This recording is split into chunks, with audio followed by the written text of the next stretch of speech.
Nyagadde nnyo Deputy Secretary General waffe akyogeddeko kitobera kyayi kubeera kikyoli naddala ng'oli wano mu Buganda.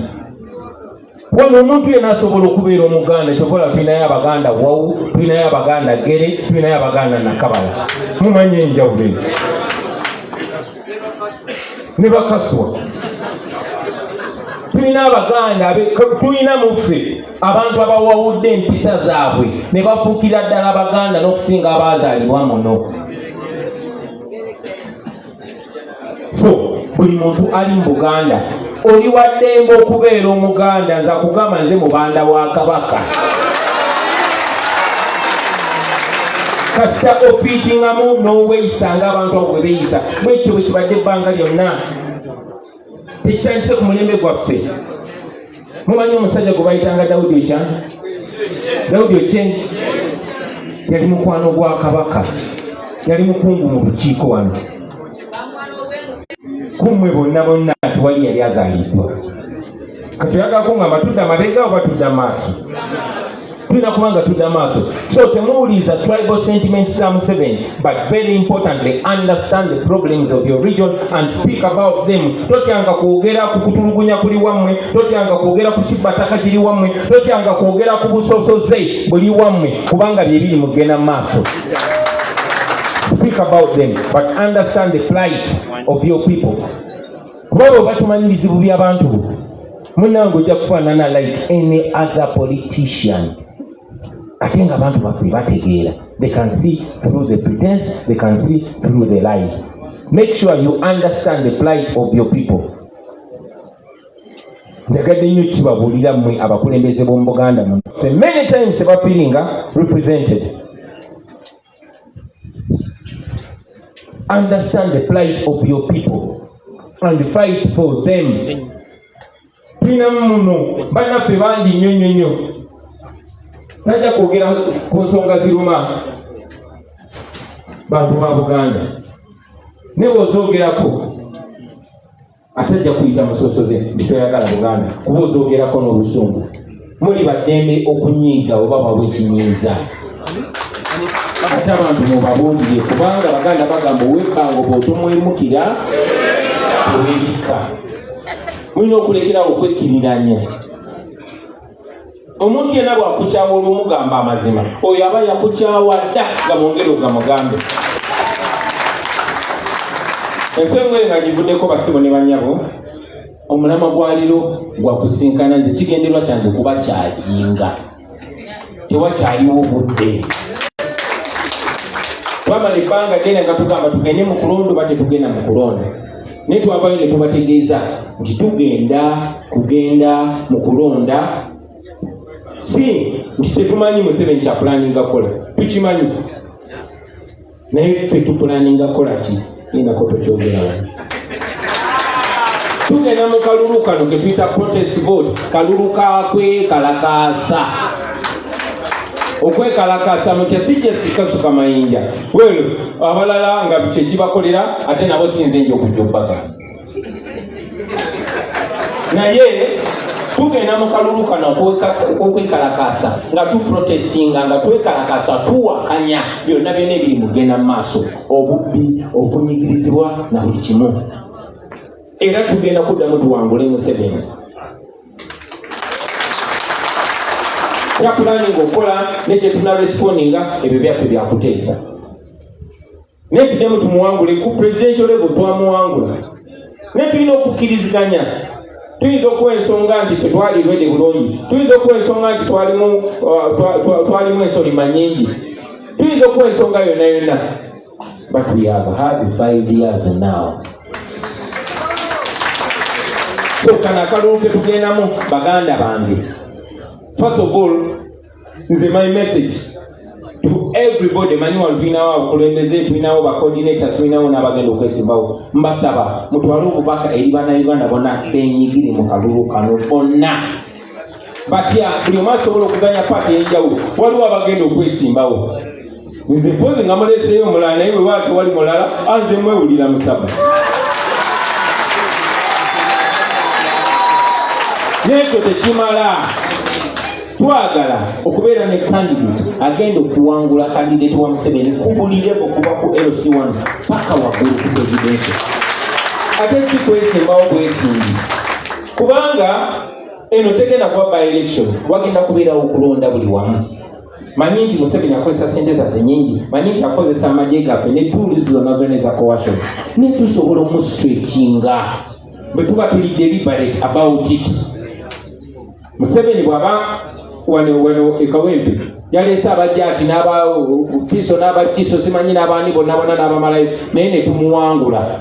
Abaffe kifaanana kitya ng'abo tubagabanyizaamu emirundi nga gijjo? Security ya Museveni bwe tuba nga tusitusa omulundi gumu ffenna buli omu n'agetinga involved ne wano mu Buganda wokka temumala tukontrolinga naye tulina Uganda yonna. So let us be deliberate. First and foremost, stretching. Waberewo candidate at every level. Ngari studied, checked, tested, and trusted. Ensonga nkulu nnyo kuba ku mulundi guli 2021 twali tutwalani aliwo nene tufunye yagenda okwesimba ku kadi yaffe ne tukubenga ate nkawa tetulina candidate twafunye candidate twali tutwalani aliwo si we kiri ku mulundi guno. Ku mulundi guno tulina choice kubanga muliwo bangi, so tugenda kutwala oyo eyesigika, ali capable ate nga ali reliable.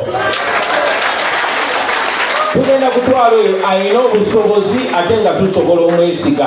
Bangi mulina obusobozi, mufuwa oluzungu, musiba amatayi, naye tetubeesiga n'ensi tebeesiga. So njagala nnyo mumanye nti tetuli basiru kimala musota kutulumira mu kituli kyekimu emirundi ebiri.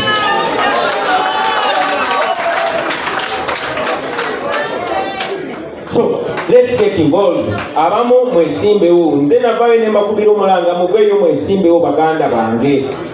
Buli wamu mwesimbewo mukyalenjinge.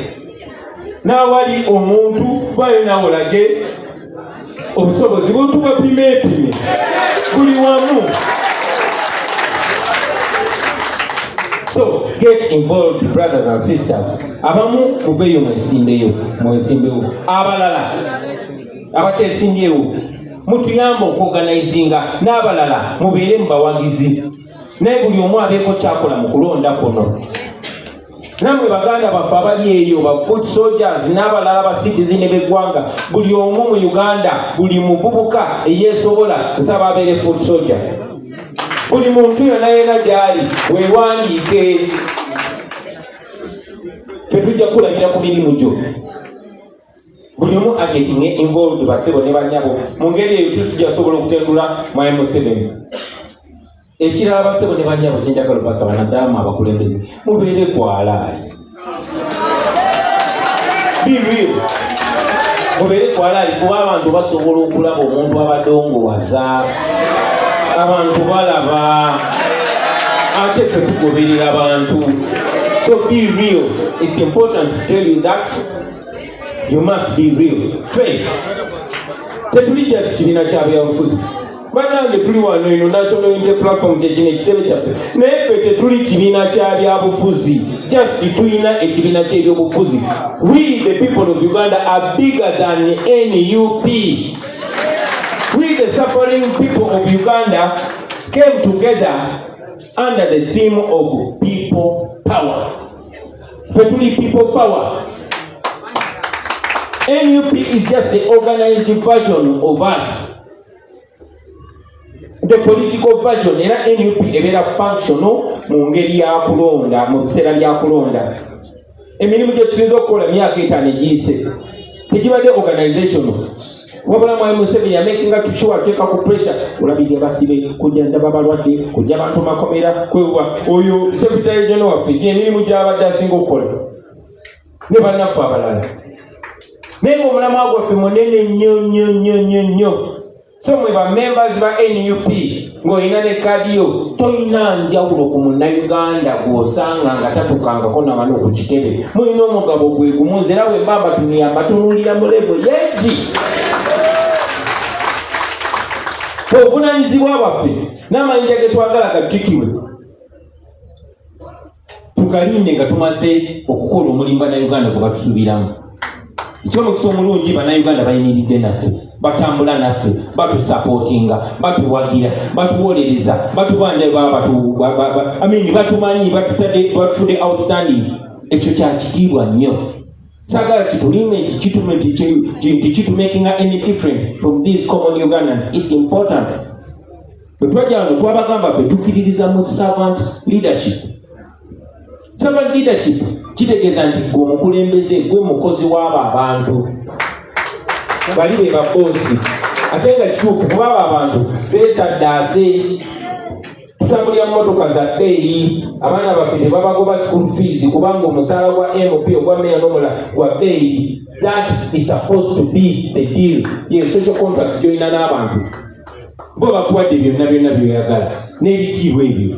Ne mu layini y'emmere tosimba. What is the exchange you're giving them? Loyalty. And that voice, eddoboozi lyo baalipangisizza, oli ku musaala, baakupangisa okole omulimu gw'olina okukola. Bw'oba tokoze mulimu bantu gwe baakulondera, oli mubbi.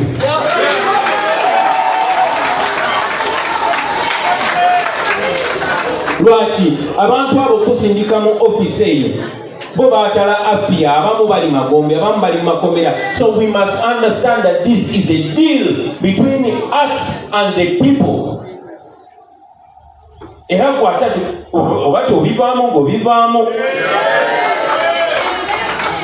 Bino byanjawulo omusibye ebiri ebya bulijjo. Twesubjectinga ku mulamwa gwe tulina otambulirako. So tubeere real, ladies and gentlemen. Tukikirire abantu kubanga tuli people power. Ekyo nno kijja kundeetako nsonga yange, manyi bagyogeddeko. Abakulembeze abali wano pulira mwogera nnyo ku nsonga ya kaadi. Yani yagituuma kaadi. Honorable Nsamba yalinga kaadi. Bagitanga tiketi, bagitanga fulaga, kati bagita kaadi. Kyonna kyekiri. Bassebo ne bannyabo. Okusookera ddala njagala mumanyi nga ekigibwa kyogeddeko. Si nti mwe abatuuka bano timwekka mwe musaanidde. Nenti si ng'omukulembeze ate kikwetaagisa okukonekitanga ne bakulembeze banno. So ate gwasigaddeyo ate oba bubi nnyo okusinga atuse. N'okusingira ddala, it is not your proximity or closeness to the president or leadership here that will make you exceptional. Okuba nti gw'osemberedde president oba osemberedde lopo oba osemberedde abakulembeze baffe bonna tekikufuula wanjawulo. Bonna abavuganya benkanankana era ekadi yaffe egenda kuba yakuvuganya. Ne deputy president waffe bamuvuganya. Muwulidde wano awaana secretary general waffe Lubongoya nga mujubisiza nnyo kati fe abawagira Abudu Soja tugoyingewa. Manyi nti secretary general waffe abamwagira bangi naye naawe sebo bajja kuvuganya. Ate bwe bakuwa akalulu bakuwangula. So ebyaffe byakuvuganya. Sindi nze ntukirira foot soldier ono, nze ntukirira ono no. Tugenda bikola musana. Omulungi obudde bukyaliyo mugende mwe popularizing eri abantu kuba buli bakama baffe. Ne bw'obeera ng'oli wa kitalo otya naye ng'abantu batugamba kyanjawulo, munnange ffe tuli people power tujyagoberera bantu. Ate nga mwali mukirabyeko era mujja kgenda mukirabako, mumanye nti omulamwa gwe tusinga okugoberera ze values zaffe ze twawandiika awo. Tukiririza nnyo mu bwenkanya ne mu kwenkanankana eri buli omu. So tiketi yo teri wano ku kitebe eri mu bantu. Nate njagala okozesa omukisa guno era nkyogereko Deputy President waffe kyayogereko. Bana ebyayogedde byonna Deputy President bituufu era muwagira era nzikanya naye. Constituency examination nange mba ndaba bannange. Examination nze oba mention nze ntono. Waliwo n'abalala bendaba. ate byayagala. So sebo obuvunaanyizibwa n'obuyinza obwo obuyina okupepeta n'okumakinga sure otujjamu buli nsolima kubanga obudde tubuyina eri bannaffe mwenna abawadde batambula batagala mulina omukisa okwetereeza ebiseera bigenze bikendera mbadde manyi tekukyawera na mwezi naye deputy president bw'aba agambye mwezi tugende n'ekigambo kye leero mmeka 22 after 22 omwezi ogujja nja kuba busy. So abalina okwetereza mwetereze kubanga kugenda mu maaso g'abantu naawe ng'oliko kazambi era tugendagendayo mu maaso g'abantu tukuteekawo nga bwe bateeka Balaba mu maaso ga Piraato tugambe basebo n'abanyabo kiri kitya tulekeemu obawulidde. That's exactly what it's going to be. Mukyalina obudde okwetereza abasebo ne banyabo. Tumanyi buli muntu asobola okuseerera ne the whole idea kwe kudda ku mulamwa ate n'okidemonstratinga mu bikolwa byo so si bigambo byo. Tumanyi bulungi nnyo nti n'abalala bajja kukomawo nga balina simayiro nnene nnyo esinga n'eyange kubanga tusemberedde okulonda ne eyingi lwaki emyendayo. So be sure tetugenda kuttira muntu ku liiso atattira bantu ku liiso. Tuyimirirako mubimanyi n'entambula yaffe mugimanyi so mwetereeze. Constituency nyingi nnyo gye tutalina babaka nga bwekyogeddeko ne wano bennyini simanyi oba tulinayo mubaka waffe waawana aliko NUP ticket naye wana amanyiwo. So ezo constituency zonna ezirimu abatagala ziri empty nga deputy president waffe bwagambye musobola okukyalenjinga sindya neoli empty nti entebe wali empty ono yagendayo wali open abantu bebajja okusalawo ku nsonga eyo. Njagala okubasaba abakulembeze betulina wano banange mubeere outspoken tubalabe nga mwogera tetubagambye genda kasuka mayinja. Waliwo omubaka omu yagenda nga bamaze omugula n'agamba ekikulu aba NUP baŋŋamba ngende njokye petrol station bwe nagaana ne balyoka bankyawa. Banange sibagambye okwokya petrol station bagambye kuwugira. Ndaba nnyo ebiseera bino bangi abali outspoken. Ndaba nnyo ne Bona Mugoyo, ndaba nnyo Madamu Tita Namboze, ndaba nnyo ababaka baffe bangi nnyo nga bali outspoken. Wandisi Alutamabuzi jamwogera bajja gamba mujubisa nnyo buli omu amulaba. So use that social media. Baganda bange njagala okubabulira abamu kumwe mukyalina mentality nkadde naye abantu babawodda kuziba traditional radio station ne TV station. Waliwo radio zemaze emyaka 7 nga temumpulirako kyogamba abantu tebawulira biki njogera. So use social media. Temubeera baslave ba traditional media kuba TVs ne radio esinga obungi zikontrolingibwa nakyemalira. Yasalawo nti ono mmuleete ono temuleeta, ono ayogere ono tayogera. So the best way to disempower something that disempowers you is to ignore it and move. Discover another path. Bajja kutuyita, bajja kubayita naye baate bannabayita mukozese social media kuba abantu bemwagala okwogera nabo bali ku TikTok. Ababaka baffe n'abakulembeze baffe bameka balina TikTok account. Gamali muzogerirako nga sibalaba mubeera mukulaba kunogizi. Use them. Make sure what is trending is national issues. Kinkola bubi nnyo okulaba mwe muli bakulembeze bwe bakulaba ng'oli mukulembeze amudanyise mugoma ng'ovuddeyo ba constituency bajja kufollowinga. So use that social media.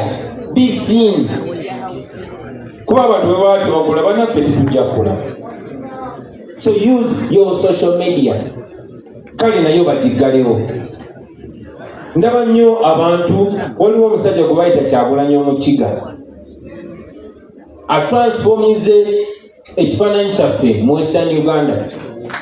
Naawe beera bwotyo, mbalaba bangi nnyo. Naawe beera bwotyo, speak out. Kyobeera otambulidde. Ndaba nnyo oyo musajja Mr. Mosh ng'ali ku social media ayogera ku nsonga ezigenda maaso. Ndaba nnyo oyo Shamimu Nambasa ng'ali eyo myala gyabwe gye bwayise ng'ali mu kwogera ku nsonga ezo.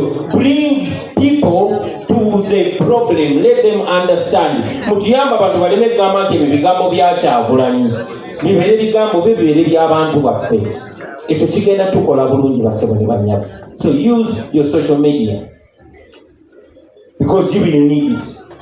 Finally, munzikirize njogere ku kalulu ke tugendamu akabbiri abiri mukaaga. We know what to expect. N'abantu bamanyi what to expect.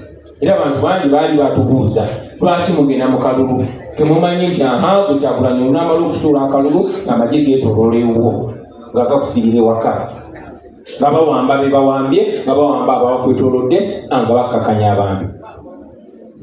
Waliwo omu ku bannaffe ye yazimbanga nnyo mu Kisenyi naye nga baba azimba City Council n'ejja n'ebimenya.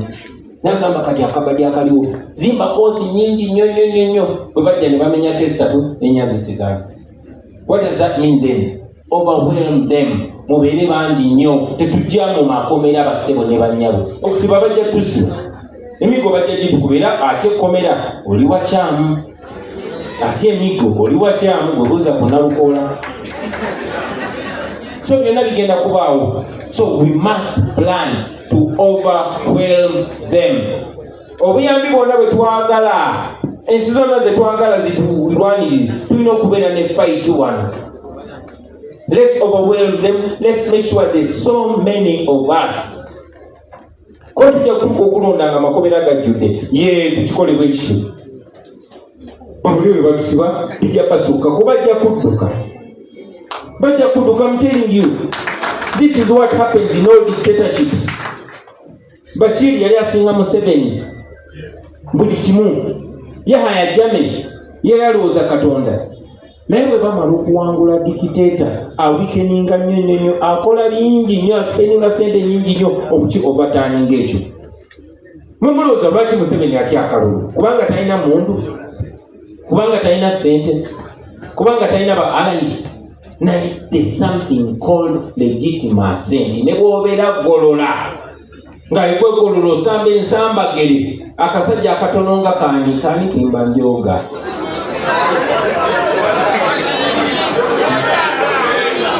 Okay, yekwegolola olina obunyama bwekana bwe buti kati nojja akasajja ngaako kapinto ne kakusanga mu nju yaako.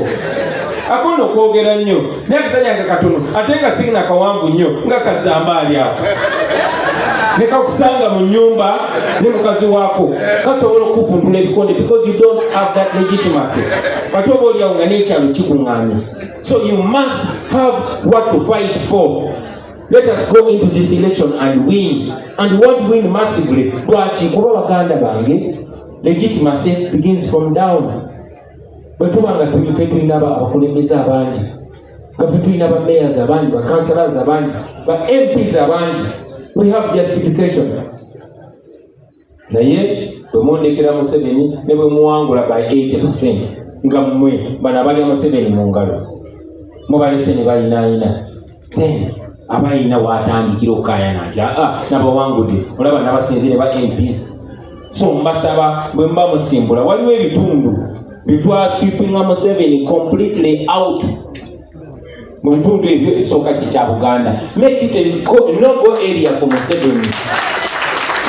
Kati mu Abaganda bakuno Museveni agenda bagamba ki? Abasibe, abasse, azalayo kabaka wammwe, asangudde ne Buganda ku mapu ya Uganda. Kyokka osangayo ebiganda ebiwumba tutu nga bikyagoberera Museveni kuba bisuulira obumeremere. Nga temunnakuba mu ngalo mwandibadde munyize kuba mmwe abava mu bitundu byebimu n'abo abantu ndowooza musaana miggo. Kati ab'ekimanya kabonera nga muleeta abantu bemulabirako ddala. abaffe wano mu kitundu kya Buganda imwe mugenda kunyonyola ky'abaana baabwe. So make it a no-go area for Museveni. Wano ensi yonna yonna ebatumuulidde nze gyentambula yonna abasooka bampita ne bagamba ngo bwenda ino ayi Buganda eyo kiki bagamba kyetukolako kati njagala mugambe nti nze ntambula e Uganda yonna nga nsuubiza nti kyetukolako kuba amazima amatuufu ne Buganda yokka esobola okuba Museveni yokka. Musoke making sure musikawo akakeeka then kati agwe mu gaali zammwe wano kisobokera ddala abalala babayambako buyambi in any case mwe mwamuleeta era mwe mumulemezaawo kuba n'abantu bakozesa takozesa akozesa mwe basanze mu byobusubu mu byobufuzi mwe basanze mu byeddiini mwe basanze mu by'ennono mwe basanze mu byabakyala yonna mwe bakozesa. So njagala okubasaba mu abakulembeze mu communicating eri abantu bammwe nti abakulembeze baano bonna tebaagulibwa, waliwo abaagulibwa era tubasindikire ng'enswera ensibe egenda n'omulambo muki Montana. Naye mmwe mulina obuvunanyizibwa basebo ne banyabo tulina obuvunanyizibwa si bwa kuwangula buwanguzi Museveni. Ensonga lwaki twali advice n'okukyusa obulimba lwaffe tubeere nti tetupulaninga just kuvimba mu Uganda empya wabula okuzimba Uganda empya. We have the duty. This duty bwe tutagituukiriza abaana bammwe be bagenda okubeera condemned to suffer until they change. Twandibadde tuli bulungi ne bazadde baffe ne bakulu baffe tebakijjaawo kino ekizibu kyokka olaba ku myaka gino basinga kumwe buli batokonze naye tukyalwana kwetereza. Njogerako nnyo nti by now discussion in parliament yandibadde sente tuziteekemu tourism oba tuziteekemu agriculture, tuziteekemu healthcare oba tuziteekemu infrastructure. Kiki nga b'ekibiina kino bagamba nedda sente tuziteekemu tourism olw'ensonga zino wammanga, nedda tuimproving ebyanjigiriza olw'ensonga zino wammanga. Saawa zino tukyakaayana okubeera ne human rights yeddembe ly'okubeera omuntu.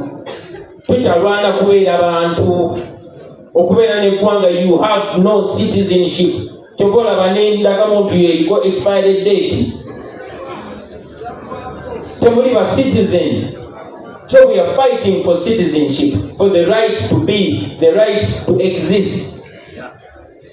Oba muntegeera? So we must work so hard. Sebo Honorable Mwanga Kivumbi, tukwesiga nera naffe tuli available. I am personally available for any work wano mu Buganda okumakinga sure nti Museveni tumwera buli wamu. Nekino kati mentioning Deputy President yansabye nti buli wiiki abantu b'e Buganda banjagalayo olunaku lumu lwokka tusinkane tusale entoto. Sebo nja kubeerawo, nja kubeera available ne bwe tunaba twetaaze kugenda mu buli constituency ndi naawe. Tetwagala Museveni kuwangula wadde oba chairman w'akakuba akagenda ku luzzi. Omuntu mu Buganda muno ng'akyawagira Museveni oyo ebintu bibiri, either musiru nnyo oba mubi nnyo. Wabaddewo ebbanga ddene nga batuvuma enkwe wano mu Buganda. Kituufu mu Buganda mulimu ab'enkwe, abo be mulaba beekulubayisa ne Museveni be b'enkwe. Kubanga omuntu bw'ajja n'afufugaza nnyoko n'ekitaawo, omuntu bw'ajja n'akolako ebikolobero ate newekulubesa naye obeera waki? Kakati ekyo nga tukivuddeko basebo ne bannyabo. Njagala mumanye nti after making Buganda a no-go area, we should find leaders. We should find candidates, trustable candidates. Honorable Mwanga Kivumbi twagala candidate ku buli kifo nga wa National Unity Platform. Twagala nnyo okukwatagana ne bannaffe bonna ab'ebibiina ebirala era kye tubadde tugezaako ebbanga lyonna. Naye ng'era Omuganda bw'agamba nti bw'osika ekitajja liba lya nkoko. So twaniriza mugende maaso n'okwana bannaffe bonna abali mu bibiina ebyenjawulo batwegatteko tutambulire wamu kuba tubalaba bangi balina omulamwa naye waliwo obuzibu era wabawo obuzibu mujje tubusoluvinge ffenna. Tulina mandeeti y'abannayuganda, tulina obwesigwa bw'abannayuganda naye bajja twesiga nnyo nga tuli ffenna. But in the meantime ffe tutambula nga national unity platform era mu buli kifo ekyesimbibwako tujja era tujja kubeera ne candidate. Njagala obbasaba mu abeesimbewo mutuwe ekifaananyi ekirungi. This is not a do or die. Oba ofiira ku munno ng'oli mwetegefu okugyayo buli mpisa ensiiwufu kubanga oyagala kifo mu kifo ky'okusembeza okumpi n'ekifo kigenda kusembeza wala n'ekyo ekifo. Core value number 1. Mwebale nnyo. Core value number 1 is discipline. Era tetuli magye.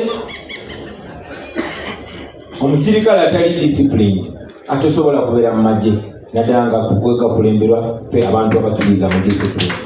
So tubeere disciplined, tulwanirire fair competition, decent competition. Twewale kubeera nga Museveni kubanga wetukulaba mwaka Museveni konna kaki kye tugenda okugamba abantu. Saabaze mutukozesa ligambo kombisinga abantu n'ebikolwa byaffe okufuna obwesige bwaffe n'ebikolwa byaffe gye bali tusobole okufuna obwesige bwabwe. Bwetyo bwe tugenda okutambula abasebo ne bannyabo. Twagala aba candidates in all positions kubanga tulina obudde nti bagambyeko nti Buganda yokka esobola okuggyako Museveni. Bwe muba temunafuna lesson mutunire abaana b'ebusoga kye bakola. Yate singa nali musoga bannange bandize ne wano ne babagamba mwe musoke ebbali musoke mwedde ebbali tusoboke tumala akalimu kati waiza nimbe baba. So tulina omulimu, tulina okukakasa abaana b'ebusoga nti naffe tulina ekibuli. Tulina okukakasa abaana ba Arua nti naffe tulina ekibuli. Twali mu Arua nandibadde enfudde naye abaana basaawo embeera. Of course n'abeetoolodde eggwanga lyonna. Now I am here. So you, the people of Uganda, you have a challenge. First of all, to free yourselves. Nobody is going to free you. But when you refuse to free yourself, you're enslaving other people. Mwabaganda bwe muganda okwetaasa ne mu busibe muba muli kusiba abantu balala. So mutukulemberemu basebo ne banyama. Bwe munaagala okulembera bajjawo abalala beekulembere kuba abantu tebalina time. Ensonga yange eyagala okuddirira esembayo njagala obbasaba mwenkalejinga abantu mubagazi okulonda bamanye tetugenda mu kulonda just to legitimizinga Museveni ne tugenda mu kulonda kumudelegitimizinga. Talina ngeri yonna okujjako okutta abantu okujjako okola ebyambyone tumutunuzeemu kamera akole ebyambyone. Paka kati akyagezaako okusangulawo ekya Novemba 18-19 2020. Tasobola tutta ffenna natumalawo, tasobola tusiba ffenna natumalawo. Naye ate nga bwe tunarelaxinga ajja tulya omwomu paka ffenna bwanatumalawo. Bangi nnyo bagenda tutunda basebo ne bannyabe bangi naye ate bangi bajja twegatako era tujja kuwangula. Era bwe tunawangula abo abaali batulinyirira bajja kujja babagambe nti twali kulwammwe, twali tubawagira, twali nammwe lwakuba twali tetulina bwe tuvaayo.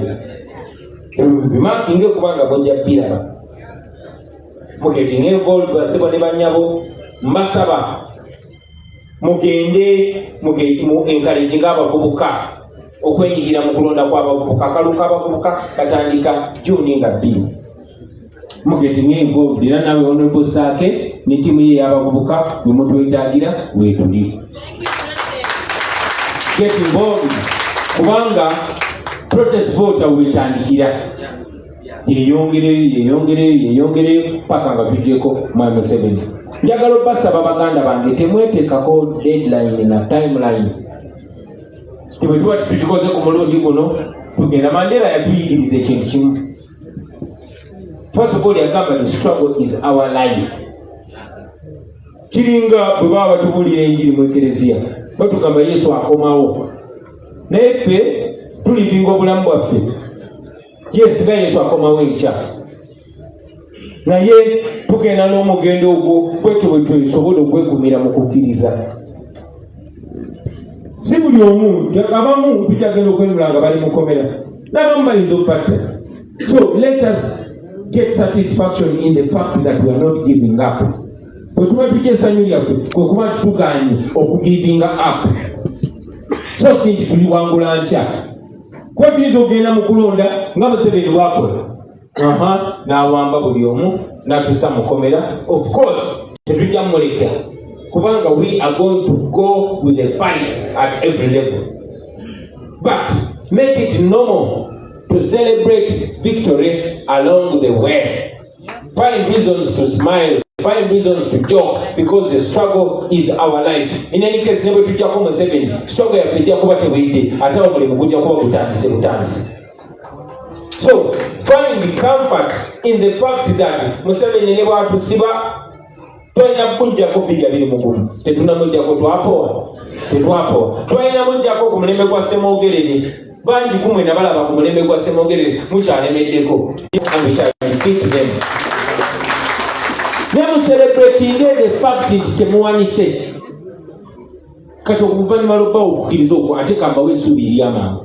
Bannange Museveni mulowooza alina emyaka emeka? Mulowooza alina emyaka emeka? Kati njagala mmwe ate mwerabenga bannamukisa. Omugigi gwaffe gwe gw'okufulufiiringa guli ogw'abannaffe gwe gwali ogw'okusiga baasiga. Naye ffe abalina okungula tusobola okwonoona ebirime byonna bwe tutakola kituufu. Baba okusaba baba bakusomesa. Yes, okulwana kuno kuli nomo, but there's nothing as important as finishing. Kati tuli mu finishing. Museveni tumukubye babesi bamukuba ku bememe neziika kati tukubye akabuto yenaye ebibye twetagamu kuba knock out eyo tukumanye amaanyi gaffe mukono gwaffe ogwaddyo ag'abavubuka ag'abakyala ag'abato ag'abakulu ag'abakadde tuube ngumi tugikube Museveni kuluba. But that is going to take so much organization, preparation, discipline and self-sacrifice.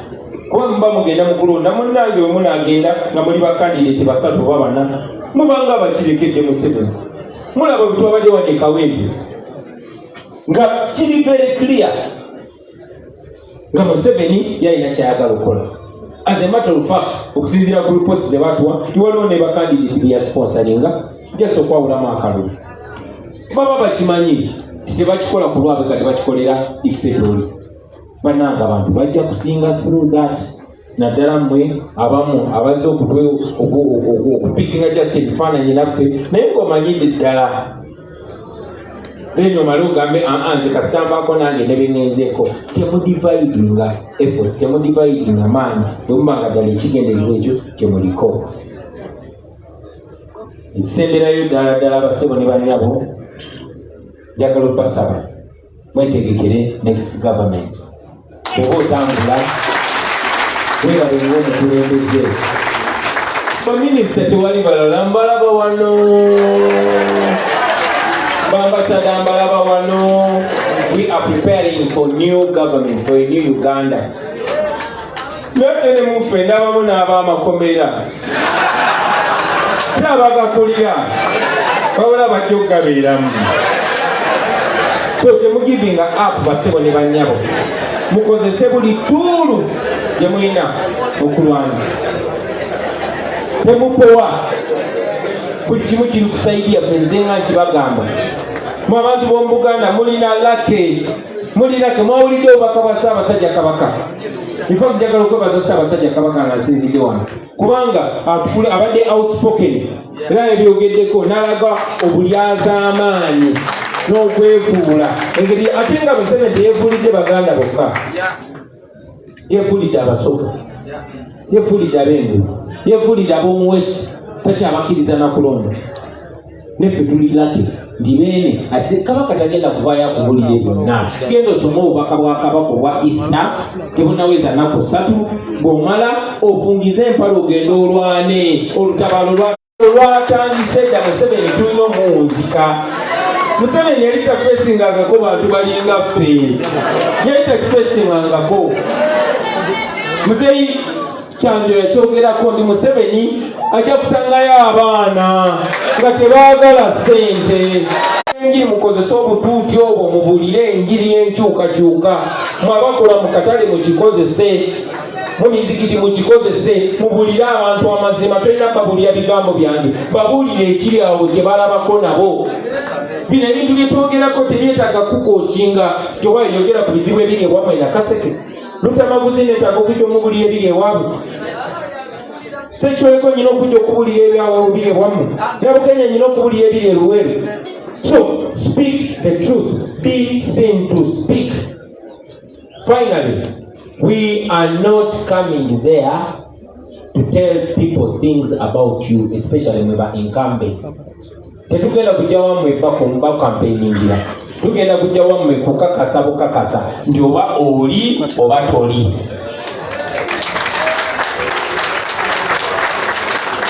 Every time in the world to do that work now.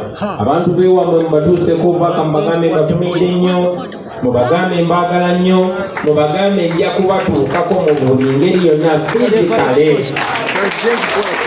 Mubazeemu amaanyi mubagambe tugenda kuwangula, mubagambe Uganda egenda kukyuka, mubagambe bagenda kulaba ku president nga muntu wa bulijjo nga bo, mubagambe bagenda kulaba ku nguudo ezakola in their lifetime, mubagambe bagenda kulaba ku malwaliro agakola in their lifetime, mubagambe bagenda kulaba ku sente zaabwe nga zikola ebibaagala in their lifetime. Ekyo tekigenda kolebwa ku mugigi mulala gwonna gwonna, kigenda kolebwa ku mugigi gwo.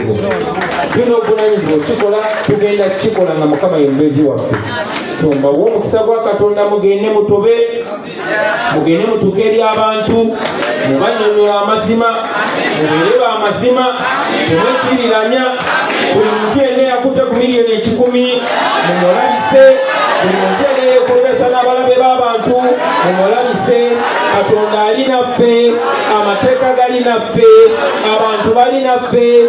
Tewali kisobola kutulema. Buli ddiini yonna egamba Katonda ali wamu n'abeesimbu. Buli ddiini yonna egamba Katonda tayinza kuyimirira n'abalyazaamaanyi. Temubeera balyazaamaanyi, mubeere beesimbu. Anaabeera ku mazima tugenda kuyimirira naawe, anaabeera nga toli ku mazima tugenda kukulabisa. Mukama abeere nammwe. Assalaamu alaykum wa rahmatullahi wa barakatuh.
You can sit down.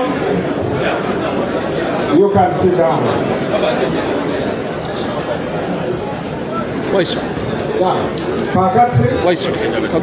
Mukiseera kino nga pulezidenti waffe ava mu kifo kino n'abakulembeze, deputy president, leader of opposition ne secretary general, tubakkirize mwebale nnyo.